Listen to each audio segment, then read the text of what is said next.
Today's topic is law of conservation of angular momentum. तो पहले angular momentum law of conservation of angular momentum समझने से पहले आपको एंगुलर मोमेंटम पता होना चाहिए कि ये क्या होगा। और एंगुलर मोमेंटम को समझने से पहले आपको कुछ टर्म्स पता होने चाहिए, जिसमें फर्स्ट टर्म आती है आपकी इनर्शिया। अब इनर्शिया क्या होगी? Inertia is the property of matter by which it retains its state of rest or its velocity along a straight line so long as it is not acted upon by an external force। ये property बोल सकते हो, inertia को क्या बोल सकते हो? किसी भी मैटर की प्रॉपर्टी है आपकी। अगर वो स्टेट ऑफ रेस्ट में है तो स्टेट ऑफ रेस्ट में ही रहेगा। अगर वो किसी वेलोसिटी के साथ मूव कर रहा है तो वो उसी वेलोसिटी के साथ मूव करता रहेगा। कब तक? जब तक उस पर कोई एक्सटर्नल अनबैलेंस्ड फोर्स एक्ट ना करे। तो ये होगा आपका इनर्शिया। और हम क्या बोल सकते हैं कि जब आपकी रोटेटिंग ऑब्जेक्ट्स रहेंगी तो उनके पास हमेशा इनर्शिया होगा। रोटेटिंग ऑब्जेक्ट होने का मतलब क्या है कि वो कुछ ना कुछ मोमेंटम एसोसिएट करेगा उस रोटेशन के रिगार्डिंग। तो उस रोटेशन के रिगार्डिंग जो मोमेंटम रहेगा उस केस में, उसी को हमने एंगुलर मोमेंटम बोला। तो एंगुलर मोमेंटम का फॉर्मूला क्या रहेगा? Moment of inertia multiply by its angular speed. L is equal to I cross omega. ये W नहीं दे रखा, ये है आपका ओमेगा। ओमेगा किसे डिनोट करता है यहाँ पे? एंगुलर स्पीड को। जब आप रोटेशन के केस में स्पीड लेके चलते हो तो नॉर्मल स्पीड ना काउंट करके उसे एंगुलर स्पीड बोलोगे। और यहाँ से अब इसकी स्टेटमेंट क्या बनेगी law of conservation of angular momentum की? If the total external torque acting on a system is zero then angular momentum of the system remains constant. तो यहाँ से अब एक नई टर्म आई कि टॉर्क क्या रहेगा। अब टॉर्क क्या होगा पहले हम वो समझेंगे। अब टॉर्क क्या रहेगा? टॉर्क आता है आपका twisting force that tends to cause rotation. अब ट्विस्टिंग फोर्स क्या होता है आपका?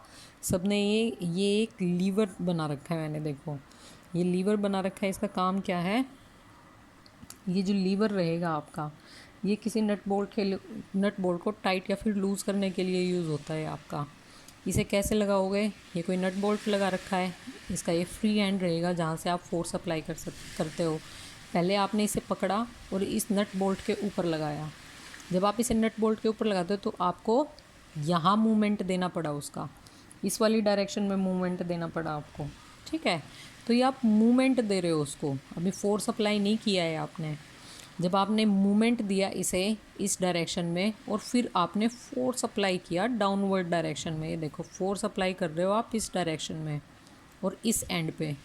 और किसके विद रिस्पेक्ट फोर्स अप्लाई कर रहे हो? इसकी आर्म के विद रिस्पेक्ट, जो लीवर की आर्म ले रखी है आपने। इट मीन्स परपेंडिकुलर डिस्टेंस रहेगा किस के बीच में? इस फोर्स के बीच में। और यहाँ जो है आपने स्क्रू ले रखा है या फिर नट बोल्ट ले रखा है।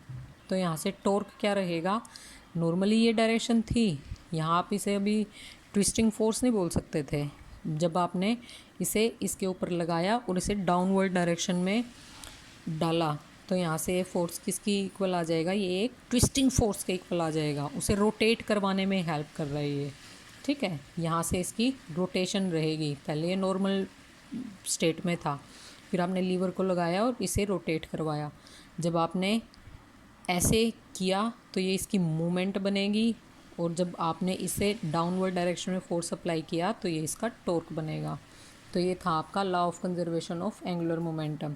अब इसका एक एक्सप्रेशन आता है छोटा सा law of conservation of angular momentum का। ये देखो एंगुलर मोमेंटम एक वेक्टर क्वांटिटी है। क्यों? क्योंकि हम डायरेक्शन लेके चल रहे हैं यहाँ पे कि फोर्स की डायरेक्शन क्या रहेगी, टॉर्क कहाँ पे प्रोड्यूस हुआ है आपका।